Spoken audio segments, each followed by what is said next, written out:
Berhijab bukan berarti berubah menjadi malaikat. Berhijab bukan berarti tidak pernah berbuat maksiat. Berhijab adalah keinginan untuk taat. Berhijab adalah bentuk kepatuhan kepada syariat. Berhijab adalah ketundukan kepada Allah untuk menggapai ridhonya agar selamat dunia akhirat. Berhijab memang belum tentu baik imannya, tapi wanita yang baik imannya sudah pasti berhijab.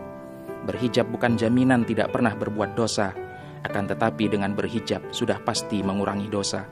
Minimal telah menggugurkan dosa kewajiban menutup aurat.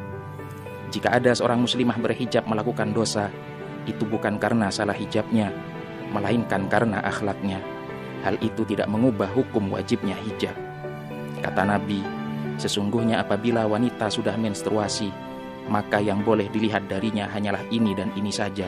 Rasulullah memberi isyarat kepada wajah dan kedua telapak tangannya. Berhijab adalah murni perintah Allah bagi setiap muslimah. Hukumnya tegas wajib menurut madzhabul arba'ah, Imam Hanafi, Imam Malik, Imam Syafi'i, dan Imam Ahmad bin Hambal. Tidak ada satupun yang menganggapnya tidak wajib. Perbedaan di antara mereka hanya sebatas wajah dan telapak tangan, apakah harus tertutup atau boleh terbuka. Hanya itu, tidak lebih. Lalu bagaimana jika ada ulama atau tokoh panutan yang menganggapnya tidak wajib? Maka sikap kita adalah menghormati sang ulama dan tokoh itu, tapi tetap menolak pendapatnya. Hijab itu kewajiban, tanpa memandang akhlaknya baik atau buruk. Sedangkan akhlak adalah budi pekerti yang tergantung pada pribadi masing-masing. Hijab bukan hanya untuk wanita yang pandai agama saja. Hijab bukan hanya untuk wanita yang berakhlak mulia saja. Hijab itu keharusan bagi semua yang mengaku dirinya sebagai muslimah. Hijab dan akhlak adalah dua hal yang berbeda. Alangkah banyak di antara kita yang sering mencela mereka yang memakai hijab, tapi tak baik akhlaknya.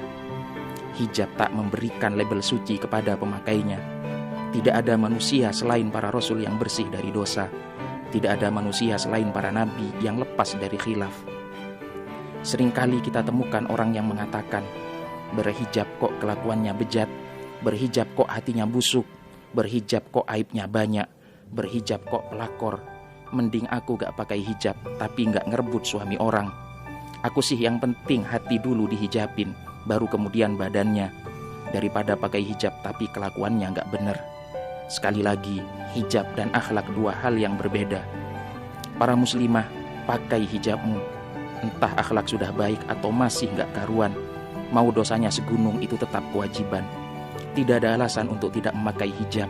Masalah aib, dosa, dan akhlak itu bisa diperbaiki bersamaan atau diperbaiki kemudian. Jangan menunggu baik baru berhijab, tapi berhijablah yang akan membuat kita menjadi baik. Jadi tidak ada korelasinya antara hijab dan kelakuan. Hijab memang bukan sepenuhnya tolak ukur dari baiknya seorang muslimah, tapi yang pasti hijab adalah perintah Allah dan memakainya adalah bentuk ketaatan. Yang harus dipahami, berhijab bukan berarti saya telah baik, tapi hijab adalah pernyataan sederhana dari saya ingin taat dan saya ingin menjadi baik. Maka saat ada seseorang yang berhijab namun akhlak dan perilakunya tidak mencerminkan hijabnya, maka jangan menghakimi pakaiannya. Perbuatannya tetap salah, tapi pakaiannya tidak. Dengan berhijab, setidaknya muslimah sudah menjalankan satu perintah agamanya, sedangkan kesalahan dan kekhilafannya adalah bagian lain dari perintah agama yang tidak ditaatinya. Jadi, siapapun kita, mulai sekarang berhentilah membiasakan diri menghakimi seseorang yang dalam hijabnya masih belum selaras dengan akhlak dan perilakunya. Karena perintah berhijab untuk muslimah bukan menunggu akhlaknya baik, tapi perintah ini diwajibkan ketika muslimah telah balik.